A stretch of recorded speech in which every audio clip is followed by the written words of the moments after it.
Bonsoir, nous nous approchons aux élections 2011 en République démocratique du Congo. Comme vous le savez si bien, tous les candidats sont actifs ces jours-ci. Et le Congolais de la diaspora vient de recevoir pour la seconde fois M. Étienne Tshisekedi à l'aéroport de Reagan à Washington. Suivez les images.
Obama témoin.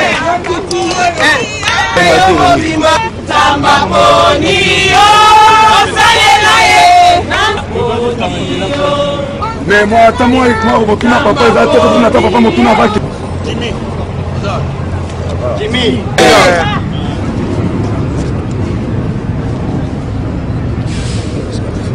Masi nangai, mama na bino nangai toza kopesa bino merci mingi penza.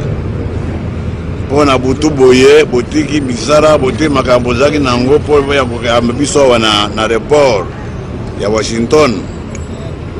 To sepeli mingi. Na regia mbali bale toujours pona kukutana na bato babenganga ba décideurs internationaux. Oh, wana bachaki biso na Mombulu na 2006. Na sengi bango bayokela biso mbaroyo bateka peuple congolais apona yemoko librement président alingi akamamboka ya Congo. Nazada plaisir ya kuyebisa bino ke bango nyonso to unanimement barobi tukozongisa lisusu makambo ya 2006 te. Ouais. Donc on dit que le peuple congolais libre. Donc on dit que le peuple congolais libre pour montunaye. Donc il y a un moment où nous avons que mbalo yoga kabiso biso na biso. Ata ba primeri bino droit de vote awa na libande ya mboka nayibi ke bozali nyonso boye bato boza kosala nyonso to po te boleisa bato oyo bazalaka na mboka na biso bandeko na bino baboti banani na banani. Donc ndenge moko ya vote wana soki boyebisi bango ke mbala oyo il faut voter utile, voter Congo, voter dollar te. Soki wuti epai na bino na banza bakoyoka na bino malamu parce que baza na dette morale à l'égard ya bino. Mokela ezalaki nango yango wana merci mingi na ye mbala oyo kokutana surtout na bahome d'affaires po tosenga bango bakende ebele ntango état de droit ekokoma na Congo, bakende ebele kosala bainvestissement na bango bacréer emploi po bachômeur na biso 90% de chômeurs baza mosala. Amen. Na pesi bino encore lisusu merci mingi na baza na katikati na bino bamosusu tokutana na bango pendant mon séjour à Washington. Merci et bonne journée. Merci papa. Mais papa tu vois mutuna moko. Mutuna anaweza papa. Toyoki kuna ke Kabila bali kokotisa ba militaire angolais na ba militaire rwandais pona makambo élection oyo. Na biso za na nouvelle wana ba militaire rwandais burundais Tanzania bali kokota na ba frontière. Est-ce que ça la nouvelle wana précaution na biso za lini? So eloko ngo elobina biso eloko moko te. Nyonso wana ezalaka babengaka guerre d'arrière-garde. Eza trop tard. Le 6 décembre. Ah, kitoko.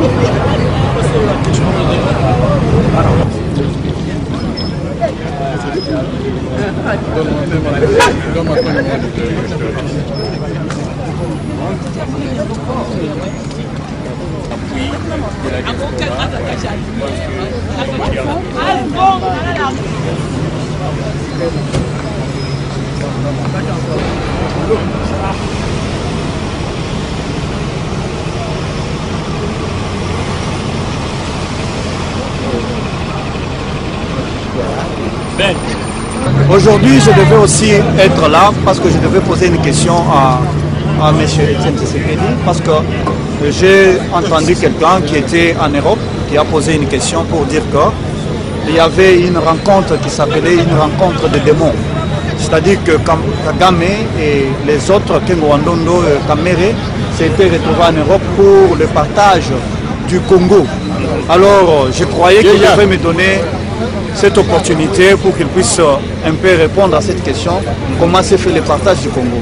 Parce que nous voulons vraiment que le Congo puisse avoir un leader idéal pour que le peuple congolais qui se retrouve au Congo, nos familles, puissent quand même avoir la vie et puissent aussi se réjouir du pays. C'est pourquoi j'étais ici à l'aéroport pour me rencontrer avec M. Etienne Tshisekedi. Je pense que la pensée unique que nous avons subie pendant des décennies fait que les gens ne comprennent pas que la dynamique de la démocratie repose essentiellement sur la contradiction, sur la dialectique. Comme ils ont dit qu'à une thèse vienne s'opposer une antithèse qui va donner une synthèse. Donc cette évolution dans la vie des personnes, dans la vie des entités politiques est quelque chose de tout à fait normal. Et dans ce qui a eu à se passer, c'est des choses qui reposaient sur des éléments réels. Mais à partir du moment où ces éléments sont vidés de leur substance, je ne vois pas pourquoi s'attarder à cela. Si tant est que l'enjeu fondamental, l'enjeu le plus important pour les uns et les autres d'entre nous, hommes, femmes et enfants congolais, c'est de concourir à la matérialisation des plus profondes aspirations du peuple qui constitue la nation congolaise. De sorte que je dis, nous avons eu des contradictions. Dieu merci, nous avons pu les gérer, les résorber, mais d'autres contradictions naîtront, d'autres contradictions naissent. La force d'un groupe politique, la force d'une nation politisée est de pouvoir être en mesure de dépasser les contradictions qui viendront toujours dans une famille, entre un papa et une maman, entre un époux et une épouse, entre frères et sœurs, entre frères et frères, entre sœurs et sœurs. Il ne manque jamais de contradictions. Et la force d'une famille, c'est justement la capacité de pouvoir transcender ces contradictions pour aller vers le meilleur. Et je pense que c'est ce qui se passe au niveau de la famille congolaise prise dans son entièreté. Et c'est ce qui se passe notamment dans le parti auquel j'appartiens, l'UDPS.